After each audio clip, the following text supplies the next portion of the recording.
Now, Pokemon's been very popular over the years. Like, they have spin-off series, books, side games, mobile games, and etc.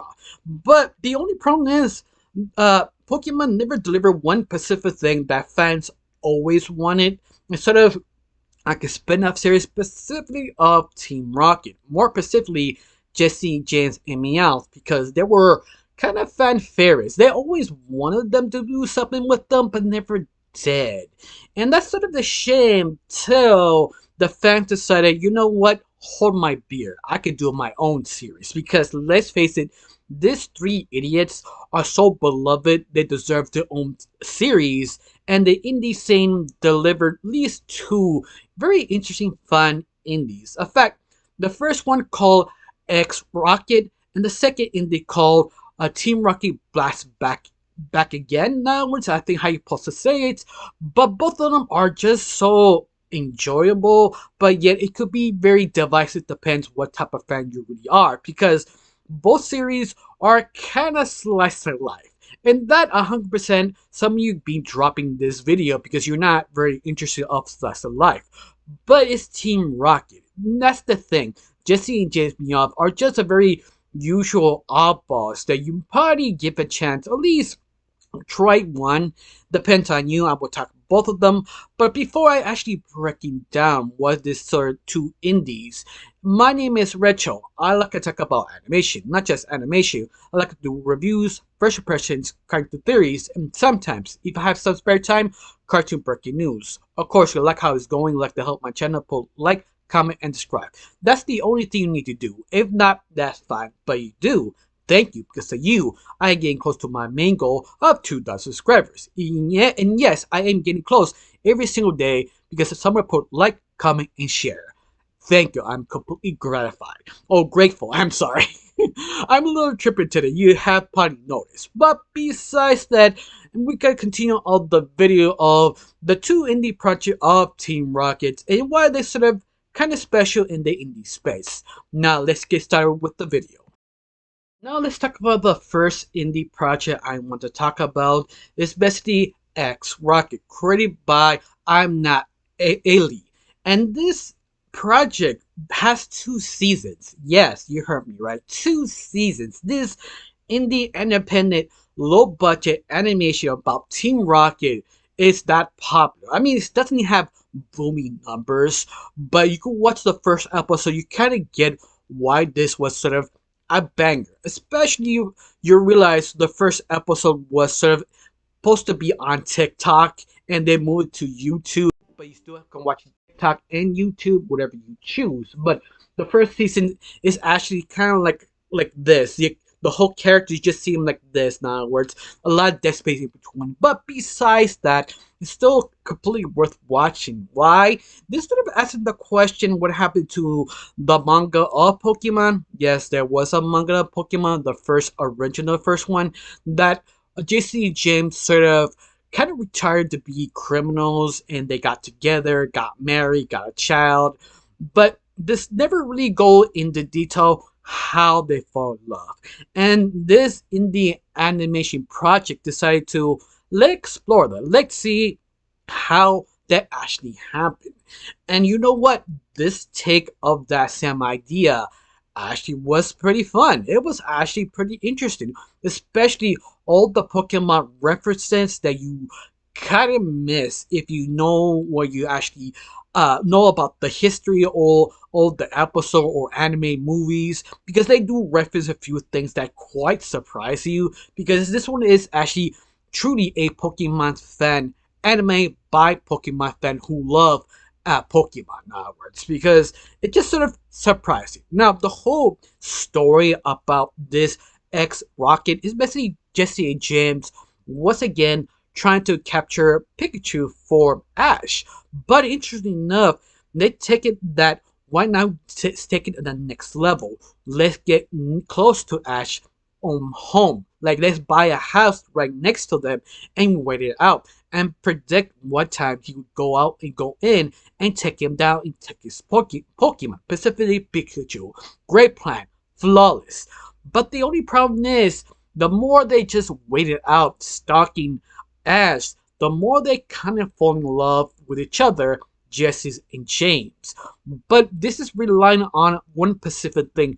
You must understand who is Jesse and James. They don't give you a backstory. They didn't give you how they met first. In fact, the first episode, it just gives you the ending first, and they go backwards to actually deliver what happened in between to get the same ending when you see the first episode. It's not a spoiler. That's how it happens. And this is the reason why I think a lot of people catch people's attention, because you want to know what was the steps, because you see them sort of arguing, talking what we're gonna do next, we should do this, and the same gags you know about Pokemon, specifically Ash, that Ash is just sort of blind, not realize it's James and Jesse and Meowth. They just slightly change their names, and yet Ash is completely dense, doesn't realize it. Like, alright, I can help you guys. Oh, yay, we have next door neighbors. But things get more complicated because they have to be a real married couple. They have to record video, have to get a marriage license, they have to be approved on the boss. But more they keep doing this, more they keep working together, live in one Pacific house, more than more they fall in love with each other, and one day accidentally Jessie got pregnant. And that's usually the whole pitch of this first arc, because this have two seasons. The first arc is that how they fall in love, how they have a child, and how they kind of move their lives. It was just sort of a slice of life, kind of a rom-com in a way, and I think that's the best way to describe it.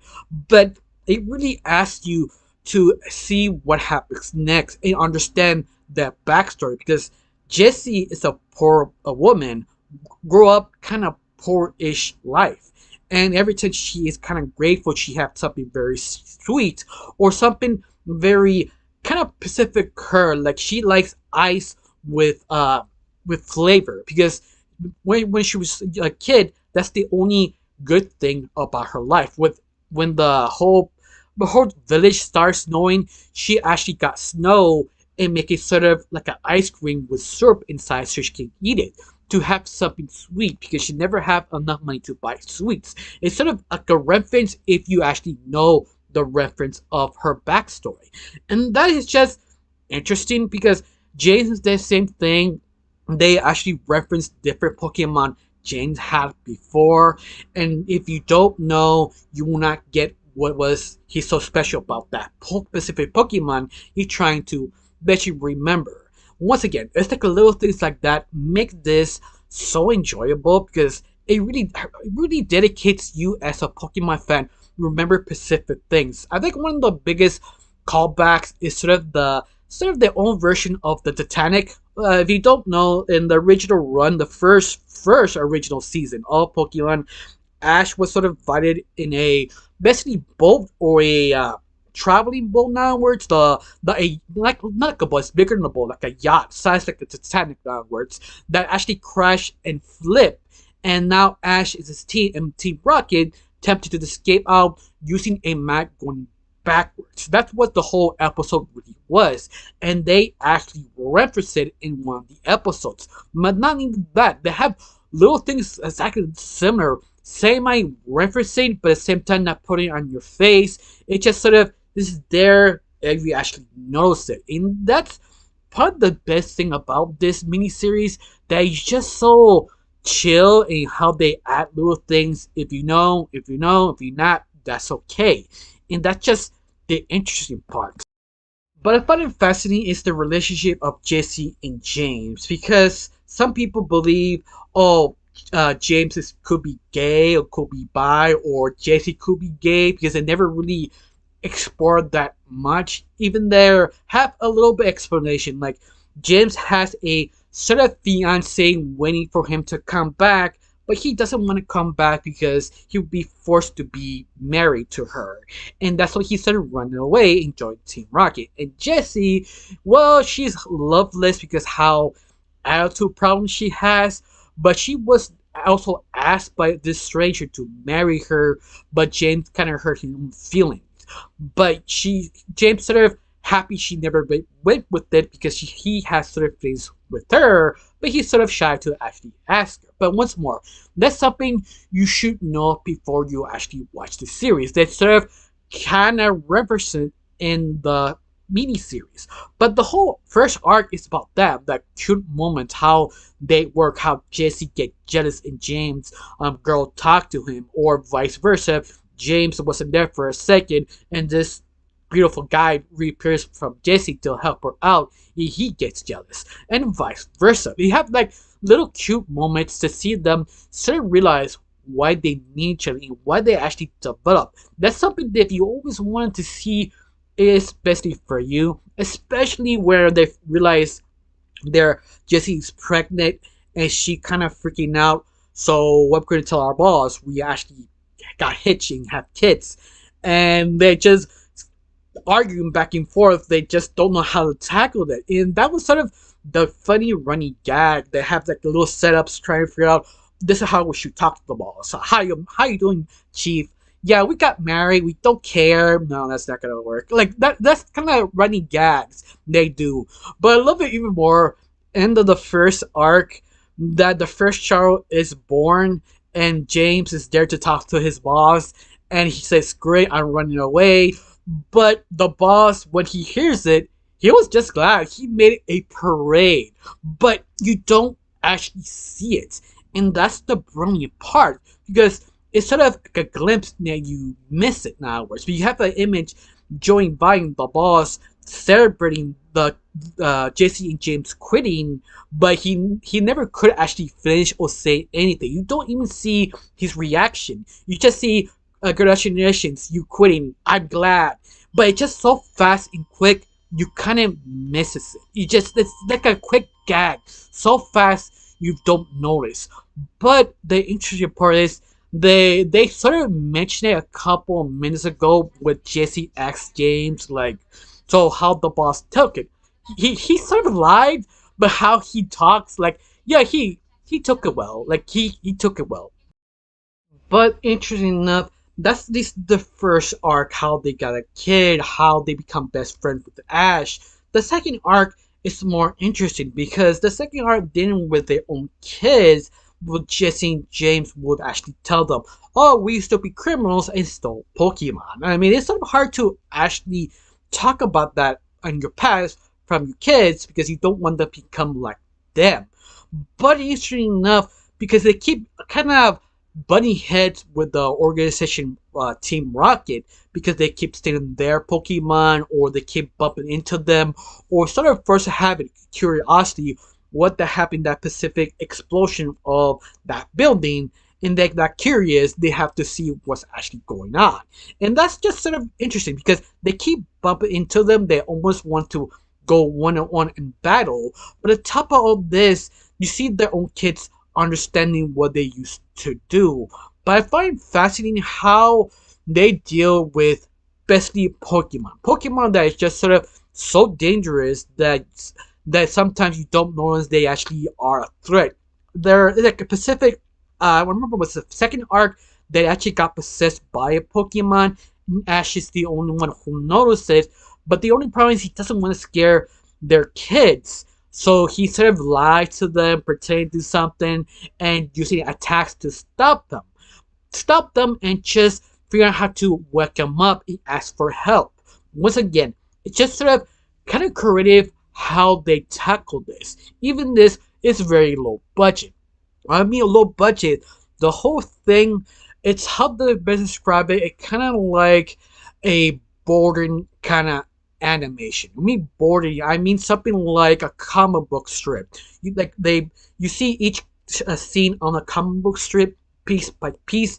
You just see one image and you see a character move and come back, and that's all you do. They don't have the fluid animation. This is not high budget. It's just basically a bunch of boards or comic book versions of it, and just color and draw. You have sound effects and music. You do not have fluid animation.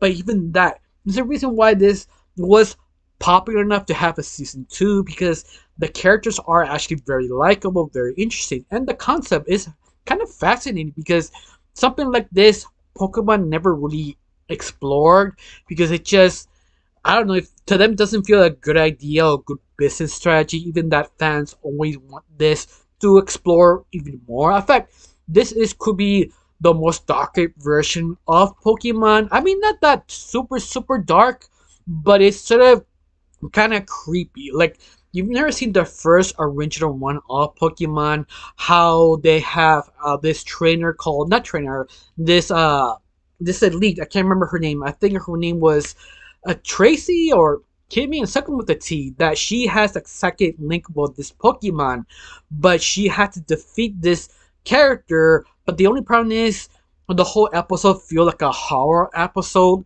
that she was basically possessing all the characters and making them dolls, and that sort of kind of creep factor. That's how you felt some of the ideas they put in the series. Just to remind you, this is a slice of life fan made, but have little small moments like that. It just kind of disturb you. You actually really think about it because Jesse and James were possessed for a second and they just didn't know what to do. He helped to explain the kids. Those kind of moments is kind of creepy, but yet it's still not made for everyone because it is a slice of life. It is have sort of slow pacing, but yet it kind of works. Especially the first time you watch the first couple episodes, it is strange because it has the format like a TikTok that you have to get used to it for a little while to get around season 2. They changed that to normal 4x4, but because it was a TikTok first, then it became a YouTube series second downwards. But other than that, it is very good. But I do sort of recommend when you watch the first episode if you're interested in watching this specific fan made miniseries. Because let's face it, it wasn't a miniseries or it's just a series now because they made season 2. 100% sure if the popular is still semi strong, they probably made season 3 because this is low budget. But you have to recommend it. I have to recommend it because it is kind of good if you like slice of life. But you don't. If you want a little bit more a little bit more different idea, this recommended the second Team Rocket indie special called Team Rocket Blasting Back Fan Pilot by Flamey Eye. And this is just one episode, but this one episode is sort of contested that fans actually want to see this version because this is all about them, James, Jesse, and Meowth planning a plan what to do next. But it's sort of like a kind of break the fourth wall sort of situation. Not like Deadpool. This one just focuses just Pokemon and Pokemon theme ideas of how they actually argue to make a plan. But it's sort of set in between the end of the series. They're saying, okay, the series ends. Now we're gonna do next. Then we can plan. And they pitch ideas left and right. Like how Jesse plans a sort of robotic Boba Fett destroying the town. Or James want to make a show about sweet slice of life about his own Pokemon. Meowth want to do his own little thing. All of them trying to pitch very unique ideas, but it done like very similar like the last miniseries I talked about, but Team Rockets. All about sort of kind of like comic book boarded, in other words, with sound and music. It just everything is done without the animation. It's just them moving like a comic book onwards. But other than that, it's still very experimental, more experimental than the last one because this one does trying to break the fourth wall, or using live action, using D, or using a completely different art style. It's just very experimental. And you know what? I kind of enjoy it because the whole best thing about Team Rocket is how they come up with plans, how they bicker, how they argue. It's just so kind of funny, interesting. They even have kind of like asking other Pokemon do a own pitch of Pokemon like Wildfett reappears and pitch his own idea for the show they're gonna make. But the only problem is no one will understand him because he keeps saying Wobbuffet. And Wobbuffet is sort of offended. What do you mean? No one will understand me. And Meowth keep translating back and forth. And that's just sort of the funness, the endearments. They're trying to figure out what to do. Can we make our own show? We do other abandoned things? Or get our boss back? But it's all about that what to do next. And you know what? It really does work. It is very charming. Of course, it's up to you which animated party or in which indie show you want to see. But I have to recommend, if you don't like slice of life kind of shows, I recommend watch the second one I'm mentioning, the Team Rocking Bessie Back. That one I think is more better for your like. But be warned, they do reference a lot of little things, a lot of little episodes. Like they mention in the third Pokemon movie how they got captured or how they actually died. That actually, I think that actually did happen. They come back to life. But once more, they do reference a lot of things in the show. So you kind of need to have a decent knowledge of few things. But if you don't, it doesn't really throw away the experience. If you know there how Jason is poor and how James is rich, and you know how Meow give up his attack power just to walk and talk. That's the only thing you know. You'll be fine. I mean, this pilot is just very enjoyable, very experimental. Hopefully, they give enough confidence to do a second episode to see how experimental they go because they change a little bit about two or three times. They are stuff. The first one is just the normal one you see. The second one is sort of kind of like a draw by a kid. The third one did a live action using fleshy dolls represented James, Jesse, and Meowth. But once more, it's all about the clever writing, the clever ideas, and what they do with the characters. And yes, they understand the characters so well. It's just sort of fun to see people trying to make their own fan version of what if Team Rocket has its own spin-off. It is quite enjoyable. I can't really say much about this specific indie project pilot because it's just one episode, but I do recommend this try both of them. Maybe you will enjoy one or both. Honestly, I don't know. In fact, if you watch this review, you've seen both. Did you like both of them, or you like one of them, or you even heard of them? Because they're not very popular because they're indie. They're supposed to be sort of underground.